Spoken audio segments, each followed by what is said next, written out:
Hello, I'm Jeff Siegel. Welcome to SantaAnita.com. Welcome to our Sunday video seminar as we take a look at all 9 races on the Santa Anita program. Now, as of this recording, we don't know what the weather is going to be like Sunday afternoon. The rains are supposed to come. They're supposed to be heavy. Whether or not we have turf racing today, that remains to be seen. We'll handicap it as such, but it could change, so be aware of the possibility of a changing main track and a changing turf course. First race, just a 5-horse field, not much depth here. I'm not keen about the race. I'm going to pass. The inside 2 horses, numbers 1 and 2, look like they should run well here. Storming Proud Papa and Courtside. Not real keen on either one of them. I'm going to pass the first race. No value in the opener. Same could be said about the second race. Maiden Claimer going 7/8 of a mile. The logical horse is Forward Commitment, but he's been a maiden forever and a day. Even though his recent form looks good and he continues to knock on the door and he's getting closer, I don't know if I can trust him. So again, at 5-2 in the morning line, looks like he may have found a field he can beat. Not with my money, so I'm going to pass race number 2 as well. Third race, mile maiden event, and Midnight Interlude is 4-5 in the morning line, and kind of tipped his hand last time out with a very good second place finish in a similar spot. He's going to get most of the play. The horse that intrigues me the most, though, is number 2, Brock. This is a comebacker by Distorted Humor in the Asmussen barn. The Asmussen maidens have really been firing, and Brock, who was well back in his only start last summer at Saratoga behind Stay Thirsty, obviously faded and something went amiss, but he really has trained very sharply for his comeback, and I've got to think that Brock is a whole lot better than his one race last year would indicate. He is 7-2 in the morning line. Midnight Interlude is okay. He's a decent sort of maiden, but I think a good maiden will beat him, and Brock may be just that. As for the actual second choice in the morning line at 5-2, number 4, Grip Hands, I've seen him a couple of times now.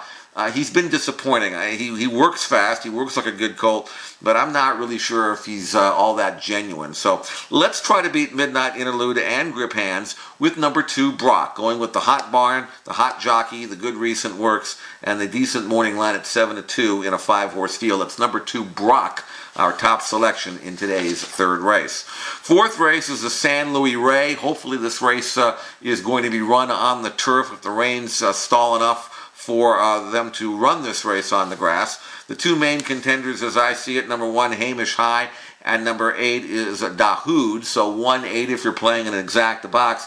Hamish High is coming off a series of solid races. He was a pretty good third in the San Luis Obispo. And the 2 horses that finished 1-2 have already been shipped to Dubai for the big Dubai World Cup races next week. So obviously Hamish High doesn't have to worry about them. This does not look like a particularly strong field, so I don't think Hamish High really has to improve all that much to win. Just run his race, and he's right there. Strictly the one to beat, number 1, Hamish High. As for Dahoud, the New Zealand bred, hard to say if he will handle this 1.5-mile trip.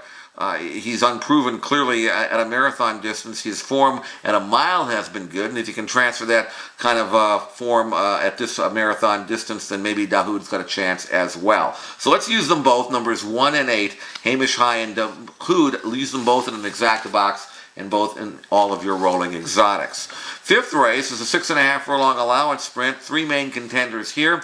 They are numbers 4, 6, and 7 on your program. Number 4 is the Bob Baffert trained Irrefutable. Number 6, another Baffert, this one the comebacking Capital Account. And then number 7, Sanger Silver. So the exacta or trifecta box here of numbers 4, 6, and 7.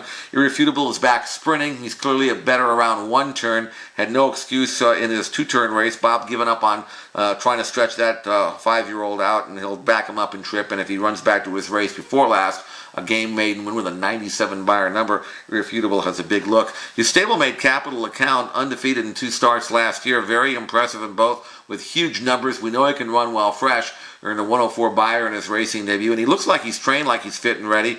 Interesting that Marty Garcia rides rather than Joel Rosario, so Garcia obviously getting back into the Baffert barn. Joel rode this colt twice last year, both of his wins, and yet we see Garcia. That's fine. It's the guy that Bob Baffert is going to these days. And then Sanger Silver, good form at Golden Gate over the Tapeta surface. Numbers are solid. Looks like a very genuine and consistent sprinter. Looks like he can sit off the pace and make a run. So if the pace is fast, Sanger Silver has a look. Too big a number at 12-1 on the morning line. So 4, 6, and 7, irrefutable, capital account, and Sanger Silver. Obviously the best price, number 7, Sanger Silver, but I'll use all three in all of my rolling exotics, all three in an exacta or trifecta box. Maiden claimers going 7/8 for $30,000 in the 6th race. Number 8, Rivers Mambo, a 3-year-old filly in the Julio Canani barn, has very little to beat. Earned a rather substantial 75 Beyer number, when second in a similar spot in her last race. She was about 11 lengths clear of the 3rd horse, and if she runs back to that race today, she's home free. She is 8-5 in the line. She should go odds on. No value, but a good rolling exotic single, I would think. That's number 8, Rivers Mambo in today's 6th race. Number 8, Rivers Mambo, top selection and rolling exotic key in today's 6th at Santa Anita. 7th race, a mile claiming event. Again, this race may eventually be taken off the turf. So if that happens, who knows what will be in store for the field. I'm sure we'll lose a few. If it does stay on the grass miraculously, number 4, Very Fair, number 6, State Gathering, look legitimate. Very Fair is in good form. He drops a notch for Hollendorfer, and Bejarano rides him back, so he should be right there. I don't know what he'll do on a wet track if, in fact, the race comes off the turf. And the same can be said for State Gathering, making his U.S. debut. For Simon Callahan, he does have a win over a synthetic track, for whatever that's worth, overseas, so hard to say whether he'll actually run or not. But his form on grass in Europe was okay. It makes him a fit here. So use number 6, State Gathering, if the race stays on the turf. So 4, 6, Very Fair and State Gathering, use them both in all of your rolling exotics. 8th race is the Santa Paula, 26th running of the 6.5 furlong sprint for 3-year-old fillies. The bottom horse, number 8 on your program, is mildly offensive. She's 6-5 on the morning line. Very impressive in her her racing debut, I should say. Able to force the pace and come away. And the filly that she beat came back and galloped. So a very much of a live race, that maiden race. And she ran 1:08 so you know she ran fast. The 90 Beyer number was sensational. She's trained well since the race. Outside box, and Bejarano looks like mildly offensive. Will have no difficulty coming back and scoring again, although obviously this is a much tougher field.